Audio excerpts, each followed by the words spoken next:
Hello, welcome to Critical Moves of Telesur. 2 years of commercial war that seems to come to an end with this agreement of the first phase that has been just signed by the American and Chinese authorities. What is this about? What would follow it? What's the environment? This is what we're going to be analyzing today. Let's begin.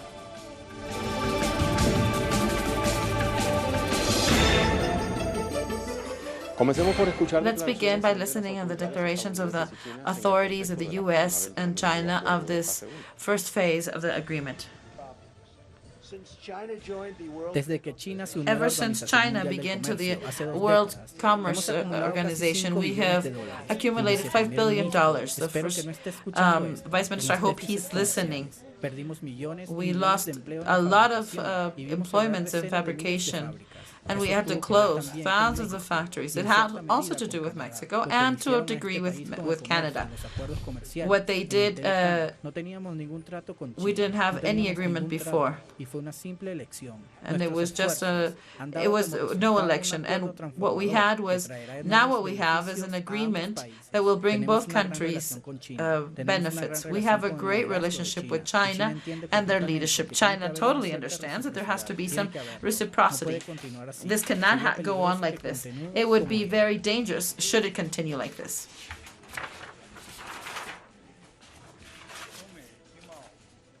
A commercial relationship is the one that generates the movements between the both countries. In the last years, both countries have found difficulties. There have been steps back because in some agreements we did not see eye to eye. However, our economic teams did not give up. They did an extra effort based on equality and mutual respect. We have been able to reach this agreement of the first phase. There is a true need to have a more strong relationship. President Xi Jinping says that there are millions of reasons why this relationship between China and the United States can have a success. We should find common grounds while we leave aside differences when we find a path to have cooperation and mutual benefits. Let's see today's map. Protectionism versus cooperation. Political policies of Xi Jinping and Donald Trump. Donald Trump reached the White House has only benefited the multimillionaires, although he said his platform for elections were to help out the poor people. He has used 3 basic economic measures: to cut taxes, which has been one of the major ones in the history, dismantling of state regulations. Just a couple of organizations have been benefited. The commercial protectionism, although Trump thought that this was going to help the workers because he said they were victims of the importations. This was not the case. For every importation that the mandatory blocks, the affected countries will block another one of the U.S. According to some economists, the will that this will reduce the unemployment is because many Americans don't even look for jobs anymore. The unemployment rate that was already reducing was happening ever since Obama. Xi Jinping, on the other hand, has found a good tie between policies and economy with his own ideas, while the main economies in the world show that they support China. She has always defended free commerce while having the second biggest economy in the world. It has also given a great step while including China in the global governments. And now they want them back in the center of the world. Xi Jinping has presented many focuses on development and the compass of innovative development and shared along with other countries.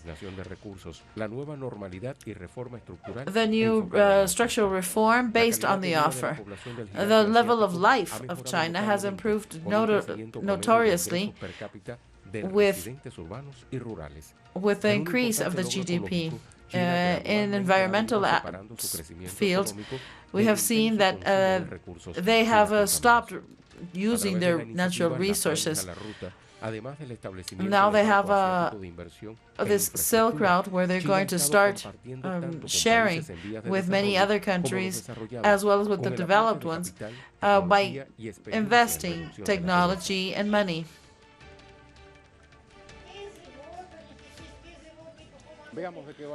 Let's see what this agreement is about.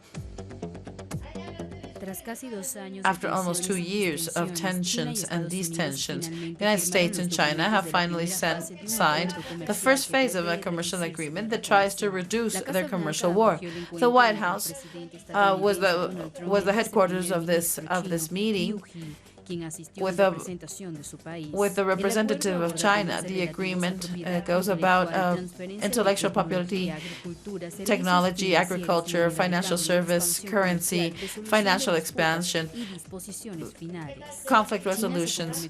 And China is going to buy $200 million in U.S. goods in the upcoming years, including agricultural goods, financial services, and they will reduce taxes on the income of U.S. products.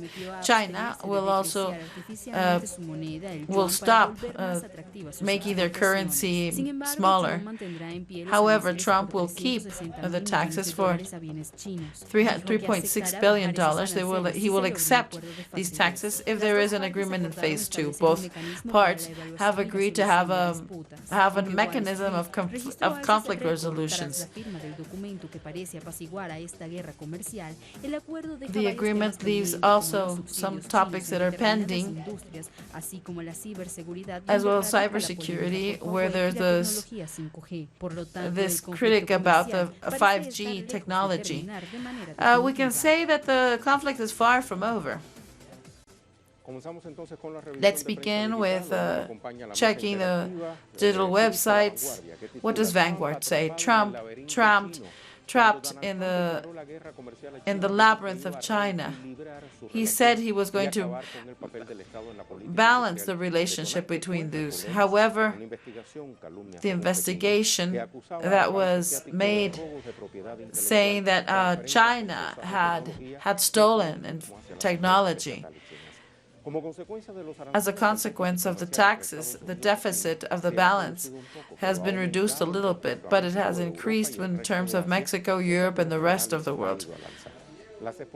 The exportation of China and other countries have increased globally, so the tax have not been able to stop the financial balances. That, after all, it wasn't their main objectives.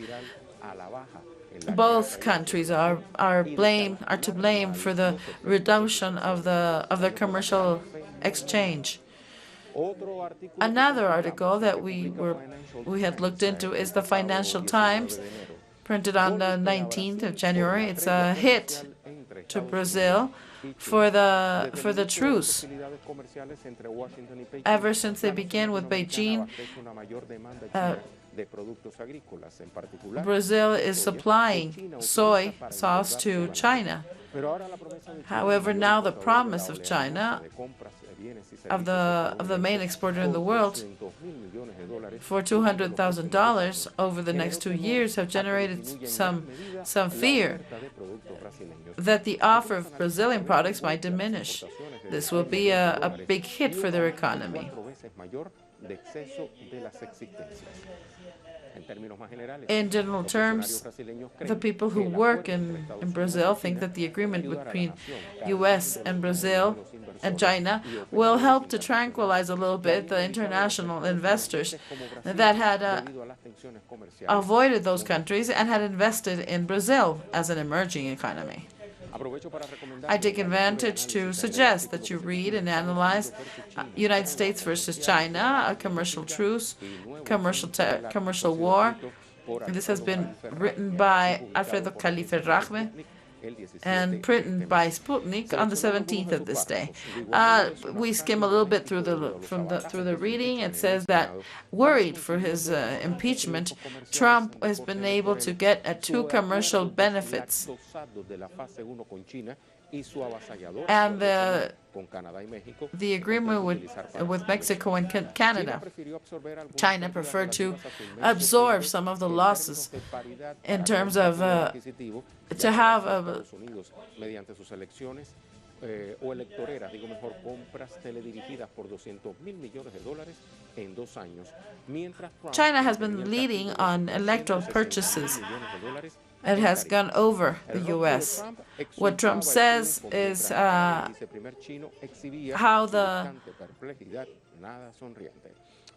both mandatories were surprised with these explanations. About this agreement of China, the Prime Minister of China, and then what he has done, he has intensified the war against Huawei, and he tried to ask Chinese technology students to be able to hack him. This is to be a doubt that the next problem between China and the United States will be to control the water in the world.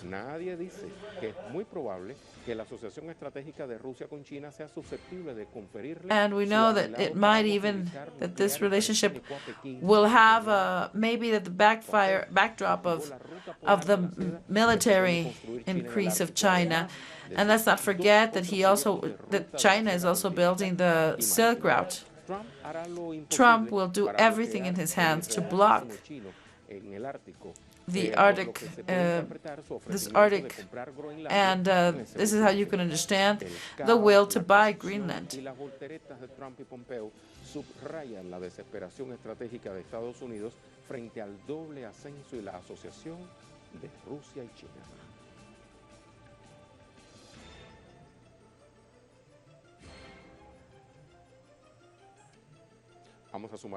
Let's add more details with our correspondent, Iramsi Peraza. Hi, Iramsi, how are you? Hi, Ray.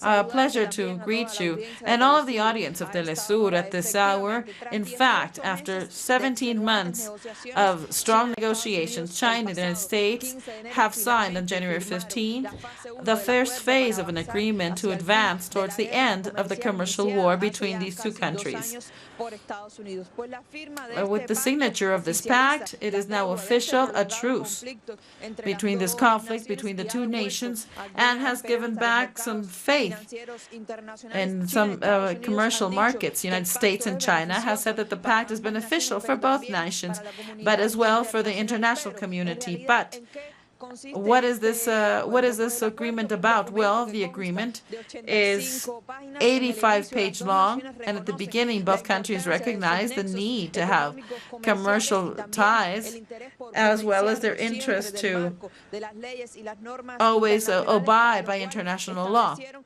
for which they imposed obligations and mechanisms to manage their conflicts on essential topics such as finance, currency, exchange rates, intellectual property, foods, and this will further push the commerce between these two countries, according to what the pact says. The countries will increase their importations, especially China. They will import agriculture goods and services of high quality, as well as energy artifacts. This was the most important point of this commercial war, especially when President Donald Trump began this conflict with Beijing. He said that there was a commercial benefit that China kept with the United States, and one of the big requirements is to buy more American products. And part of the pact, the United States has agreed to maintain to 25% some of the taxes that are applied to Chinese products and to reduce another one of those taxes. The pact also includes the sanctioning of stealing commercial secrets or cyber secrets. In fact, this agreement will be beneficial for both countries, because this loss of commercial relationship has made the United States and China lose money. So in 2019, the economy only was gained in 6%. And beyond all of the things that China has said, we can say that it's one of the lowest in the past years. And now it's been reduced. And according to this, a bed that would be the cause of this fall is the commercial war that was begun by the United States. What is left for both countries now? Well, the President Donald Trump said that he expects as soon as possible to go to Beijing to advance in the second phase that will include topics of such importance such as cybersecurity. But Beijing has not yet said a word. And of course, we will be in touch with you. Thank you very much. Thank you, Iramsi. This was the report from our correspondent in China. I want to take advantage, I want to take some time so you can participate in our critical move. And this way you can come in contact with us. Today's topic is, did Donald Trump have to sit down and negotiate with the Chinese agreement to de-escalate the conflict that he himself had begun? What made him think it again? Interact with us. We'll be right back. Behind each event. The board is deployed there. Critical Move investigates every event from Monday to Friday. Only on Telesur. Innovation, science, the technological breakthrough and its influence in society. Viajeros del saber, el futuro está aquí. Atomen. Monday, only on Telesur. The Pakistani journalist Tariff Ali examines the mass media influence promoted by imperialism. Get access to the analysis of the socio-economic and political life of the whole South America on our screen and platform in English. A critical place committed to the truth to determine the major events that transform the world today. Mondays, only on Telesur.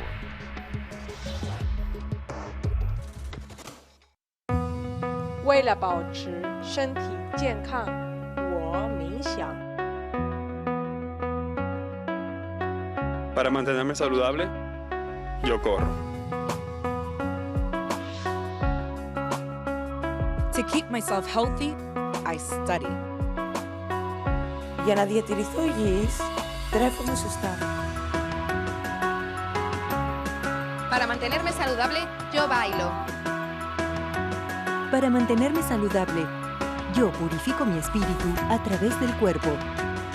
¿Y tú? Get your body. Tuesdays, only on Telesur.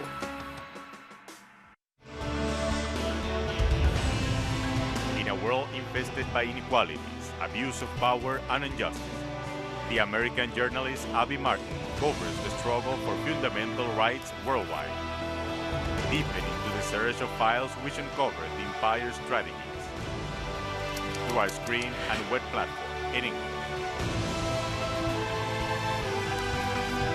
The Empire Files with Abby Martin.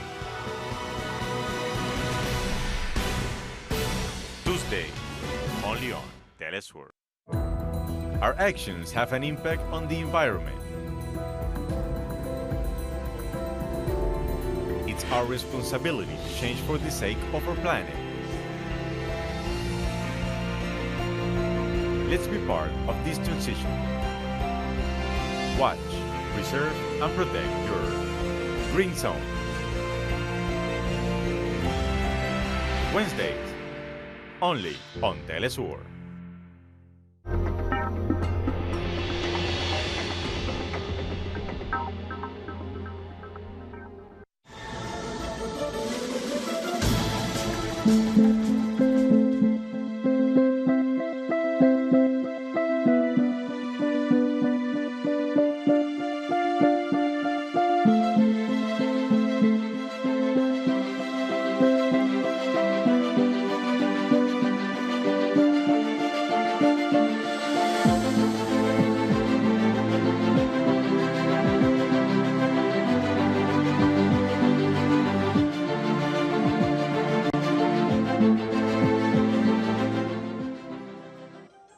Let's make a brief timeline about the commercial war between the United States and China.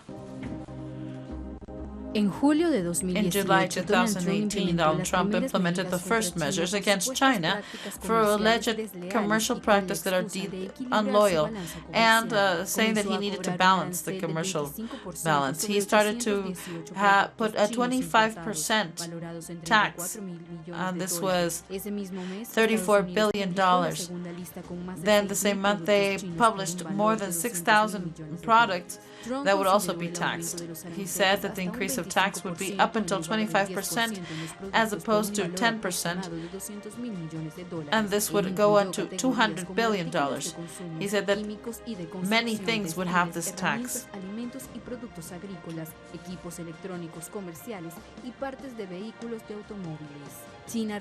China answered by putting more taxes on 5,000 American products. So they basically paid with the same procedure.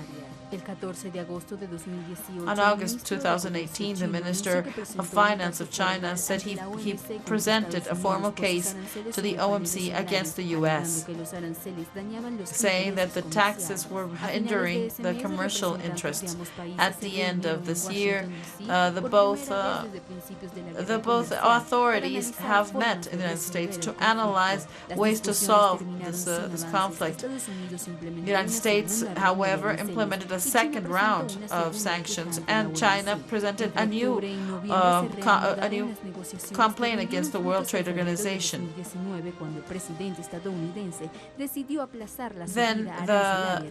Then the president decided to stop this increase of taxes. He also said that his country was in national emergency, and he prohibited that they use Chinese communication phones, saying that this attempted against the security. So this was what the United States did against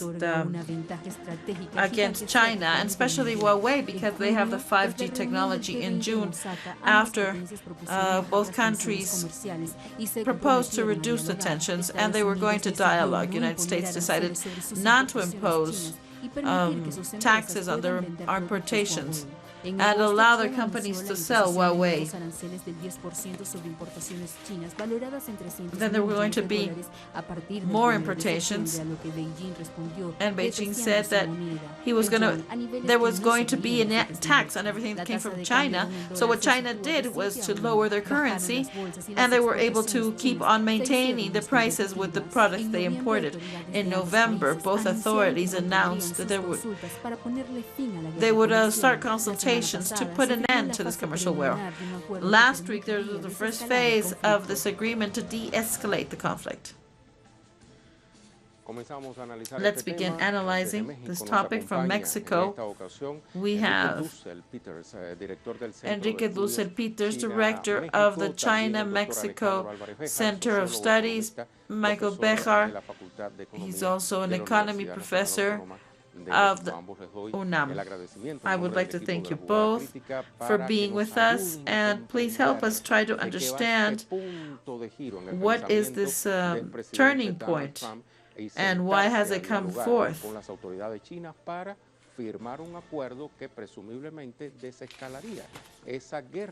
Can you tell us what this agreement is all about, and will it work or not?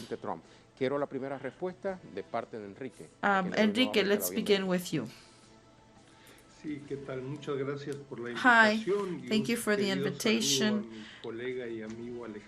I want to greet Alejandro, my colleague. Well, let's begin by saying that January 5th, there was a signing of this truce, commercial truce, between China and the United States. After 2 complex years, where both countries, United States and China, have taken measures, unilateral measures, that of course was begun by the Trump administration. And I think that I think that this agreement came because the Trump administration would like to now concentrate on several aspects of the domestic agenda and leave aside the Chinese affair. The main problem that he has now is the impeachment. That is a domestic problem that affects the Trump administration directly. And another one are the upcoming elections and the interest of Trump to be reelected. So having 3 or 4 fronts at the same time would be very complicated for President Trump. And we can go into the details of this truce and what has been reached with this first document, but I can say that in general it is strictly commercial topics, and all of the others in terms of technologically, of going after companies, particularly Huawei, will continue active. The United States will continue doing it. Beyond the commercial agenda, they will keep on pressuring China and many other companies. Please stay with us, Enrique. I would like to now speak with Ricardo Alves Bejar. Thank you. Welcome to our critical move. How do you interpret this action of Donald Trump to trying to de-escalate the tensions with? Thank you, Ray.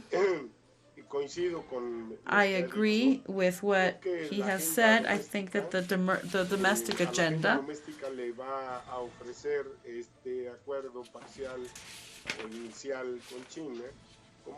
and this will be a token of his goodwill, and that he will be able to go forward with a relationship with China. In fact, the cost of the confrontations that Trump began and that China has been forced to answer, these have been really very important,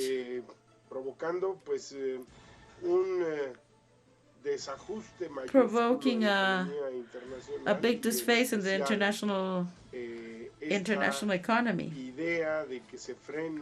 And this idea that the commerce is going to be paralyzed and this will be a chain of problems. I would say that Mexico has not been one of the most negative effects, because many things even benefited Mexico. But in general terms, I think that we are in a recession because of the diminishing of the expenditure. So the horizon improves. But I agree with Enrique that it's not, you cannot see that at the heart of the dispute is the technological thing, where China has an advantage. So I think that we should expect, and I think that there will be some difficulties in this agreement, and this will happen once we are already in the recession. I don't know if this will affect the geopolitics in the important region. So I would say that this is a partial agreement. It's an agreement that still needs a lot to be concluded. But it's a good step to have a first agreement, and this may help the relationship with China. Thank you, Alejandro. Please stay with us until the end of this phase of our analysis of Jugada Crítica. Well, it's true that it's not a total agreement, and there are very important aspects that had not been foreseen, like technological aspects. But it's also true that apparently there is the intention, the political intention, to also analyze these aspects that are not in the first phase of the agreement. There has been a visit of President Trump announced to China to talk about this. Well, the document we're speaking about, agreed by both parties on January 15, is a document of 95 pages, 8 chapters, and then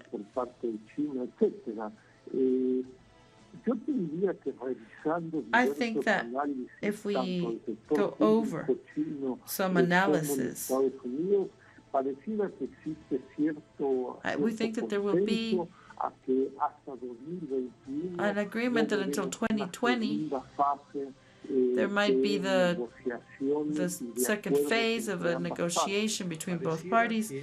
It seems that this is what the Falcons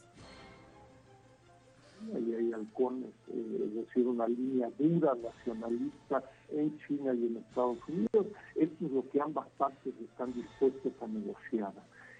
Habrá que ver qué se logra después del 2021.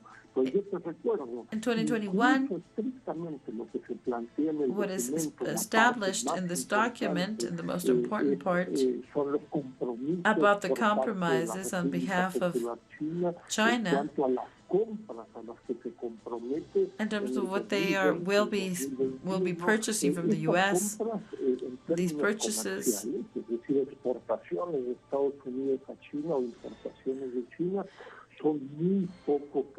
they are not very believable.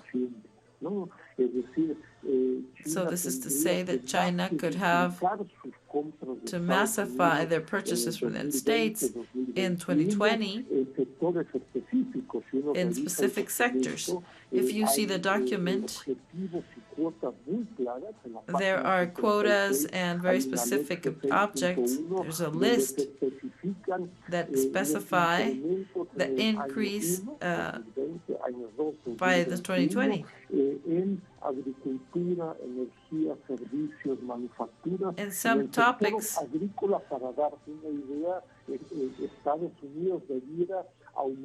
you have that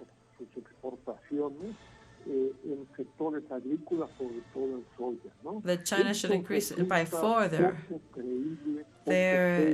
their exportations. But it seems that both parties are going to find a solution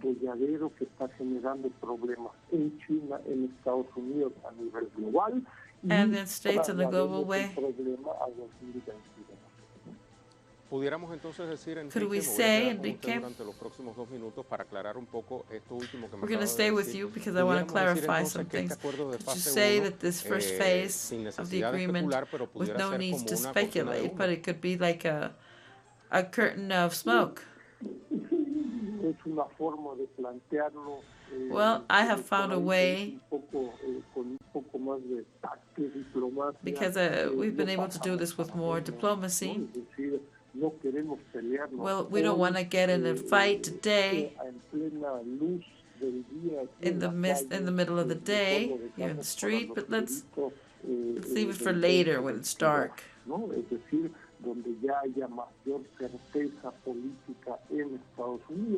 Because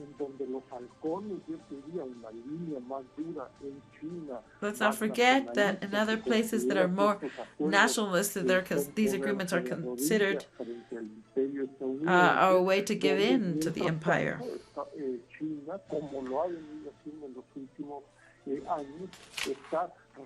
And China is rapidly growing. So particularly In the current conditions, China still depends on the U.S. purchases.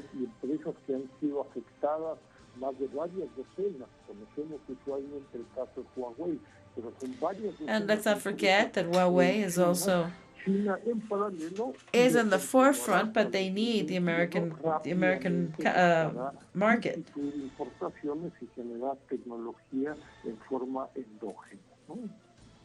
Thank you, Enrique. Alejandro, a topic that I didn't want to leave aside in this analysis has to do with how each one of these countries is arriving to this table.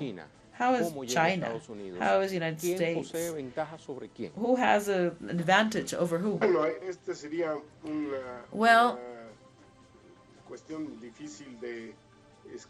this would be a difficult thing, but I think China has diminished, both of them have diminished their growth. And now the taxes has provoked reciprocity, where what you see is that the affections are different, but what is exhibited is an interrelationship, a very profound relationship that, as Enrique said, is putting on the line the fact if a clash of this dimension should be kept. So, if they're going to substitute importations, this is becoming a reality. I think that the situation where they begin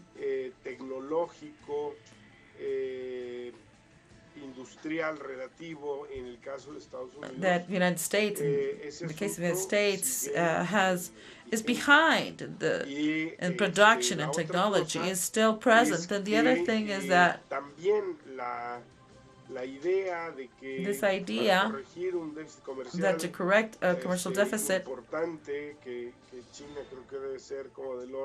that China must be 40% of the U.S. total. The thing is hard to solve with a commercial war. And so the future says that the loss of competitivity could be bigger by areas. And personally, I think that this agreement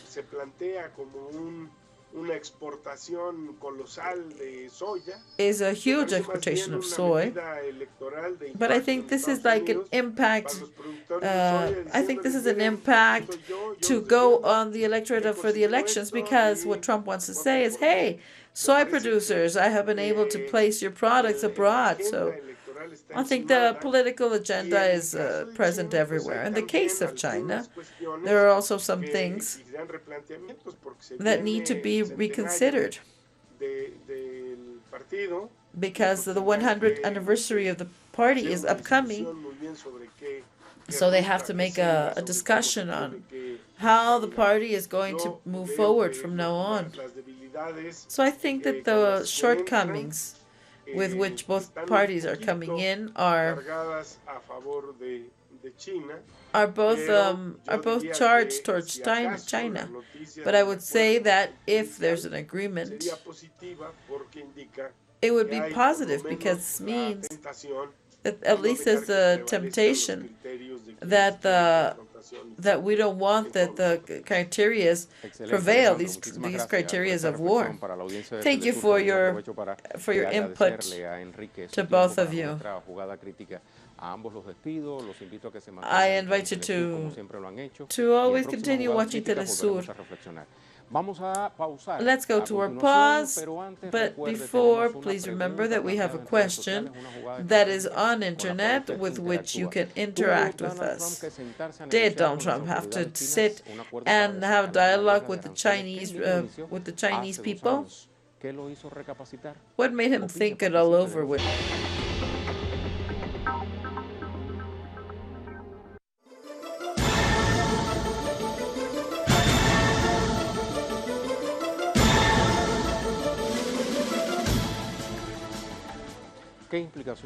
What are the implications of this commercial war between the United States and China beyond Washington and Beijing?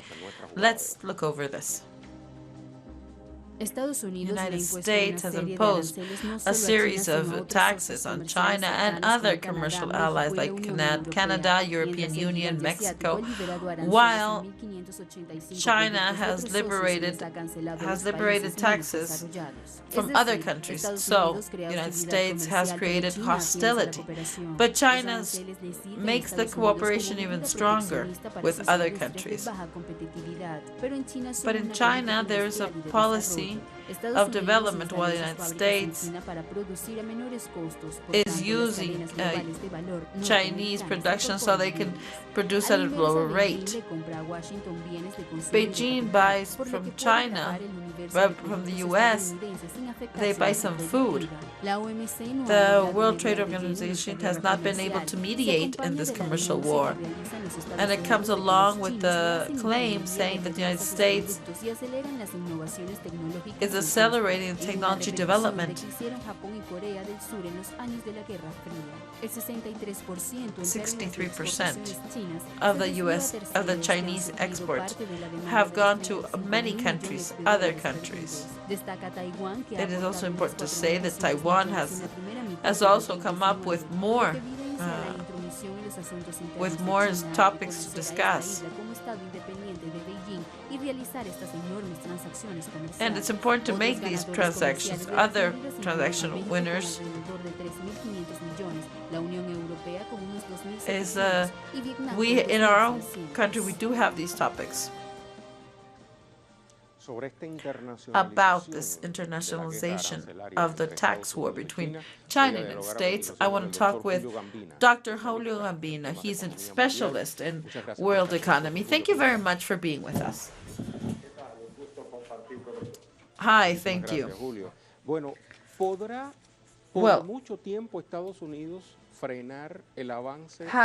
will United States be able to stop the advance of Huawei through these sanctions, or have they realized that the only way to have some solution is on dialogue?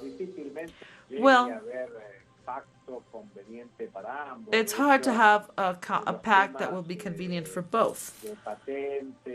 These topics of patents, of technology, communication, this will be negotiated in the second phase.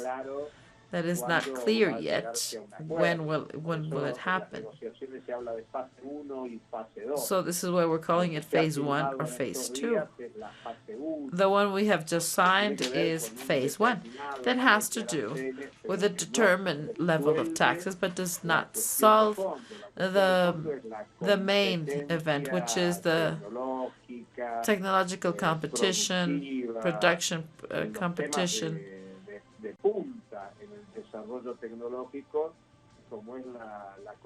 Like communication is in this field. There are two conceptions that are very different.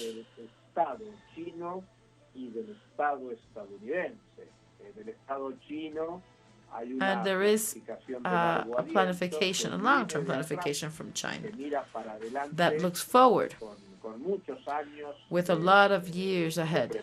In the case of the United States, everything is done immediately, and now it has now they have to go faster.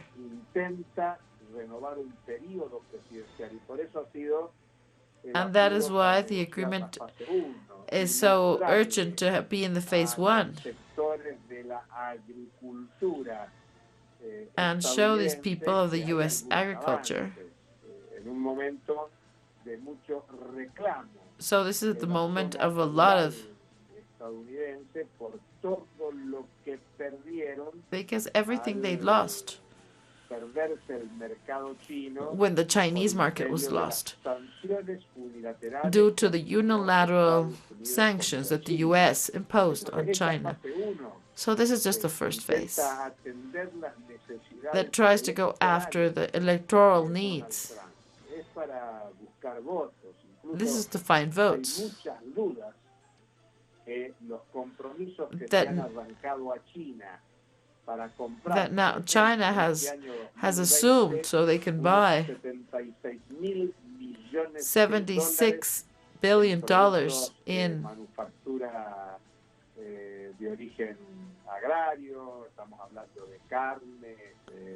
so we are speaking of other products, fish, meat, dairy,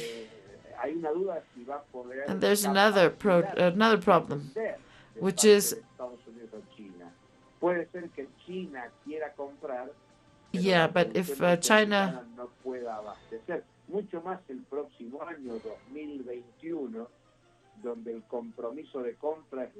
and it's even going to be worse when the exportation is going to increase on both countries. There is a doubt to know if the United States will be in the condition to produce according to Chinese demand, because let's bear in mind that this disbalance in the commercial field is huge. This happened last year when China exported $500 million were invested, but was not able to get back her money. And this is the main affair. United States is losing. They're losing a competition.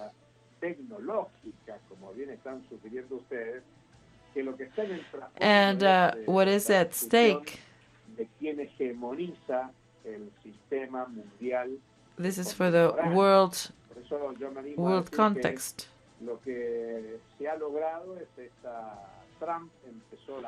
And what we do have is that Trump began this commercial war, and now we establish a very important step of goodwill of the government, because the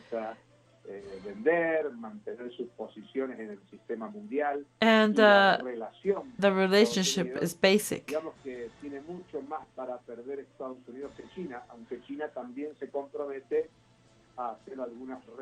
And what they have is some pictures. And now they have this agreement that is just first phase. And for phase 2 and 3 will be the most in-depth topics.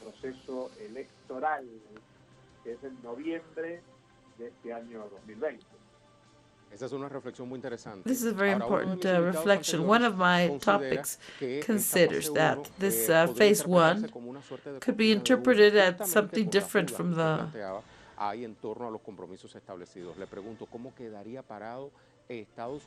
and I ask you, what would be the standing of the United States if they're not able to fulfill the supply of China? What would be Trump's standing? Well, the statistics always come late. So the information always have.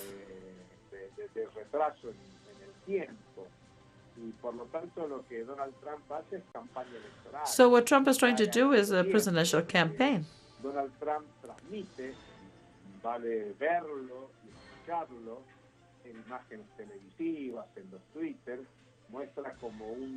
And this would be like a triumph to the United States.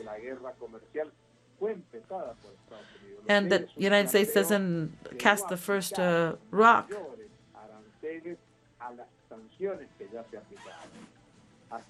Up until now, there has been no trace of this commercial war. What they do is just dissuasive fires, but especially to those strongest vote for.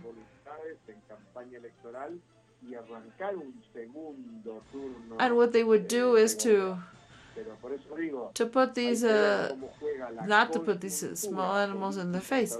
But well, it's important to see how the United States plays this out, and what is the real motivations for it in the second agreement.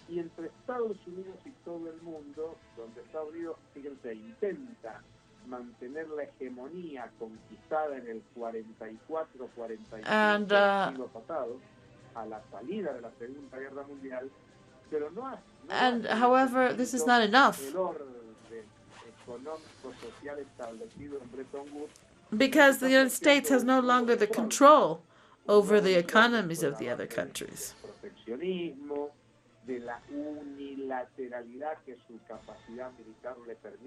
This unilateral imposing measures, where their constitution allows it.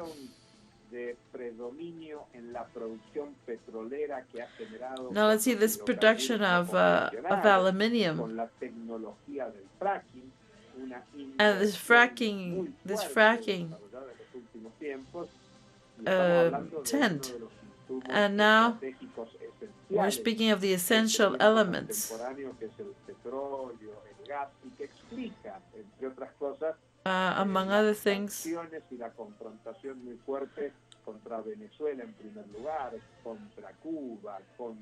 and of course, they want to level the ground. Let's say that the United States, what they're trying to do is maintain this privileged situation.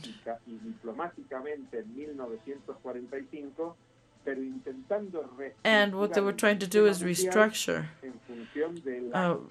everything that has to do with transportation,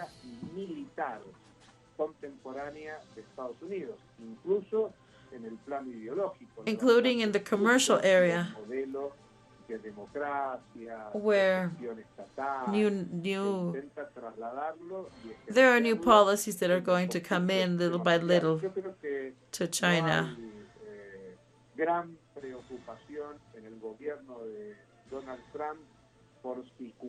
Well, up until now, they do have some charges against him. But what they're going to do is, our host is so nice enough to keep the United States society will be said that all of this is a great achievement of the diplomacy of their country, when everybody had to do. What we're saying is that ever since 1999, have a degree of frustration,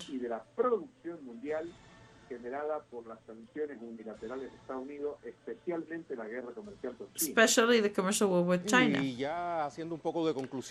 So let's start wrapping it up about this topic that you have brought to us, this agreement.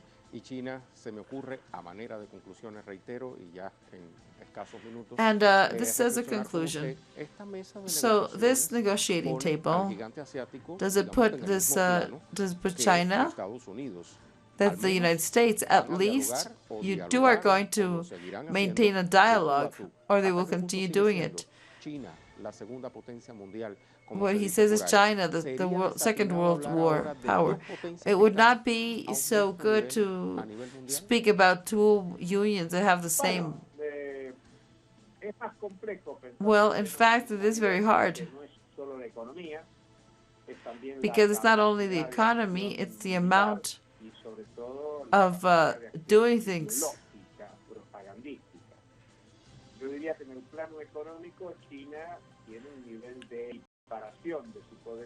And in fact, these countries have a way to balance the power of these countries.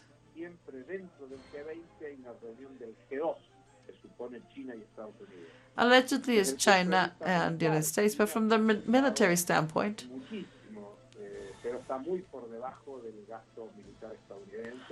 China has acquired more things, but they are far from the budget that the U.S. Marines have.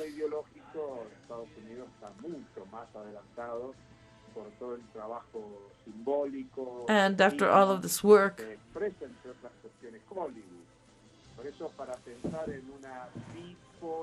so to think of a bipolar world just like there was in 1945 to 1991.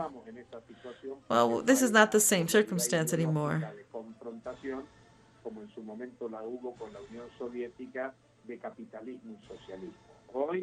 Nowadays, there are levels of confrontation, of which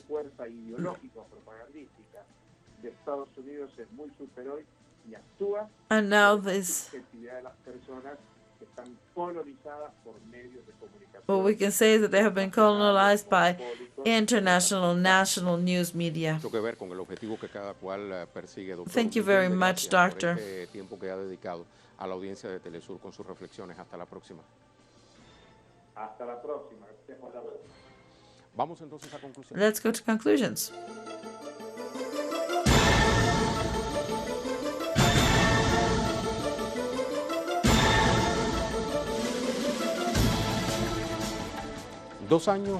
Two years have been marked by problems between China and the United States in the commercial realm. While the United States tries to calm down this conflict with Tehran, they will go to the end so they can praise Soleimani. And what they want to do is to measure up, not to another Bill Riley, but as a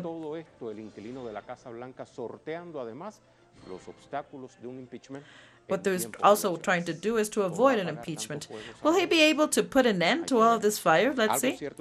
What is true is that this Chinese giant is advancing very strong with their philosophy of cooperation. This is all for today. See you tomorrow.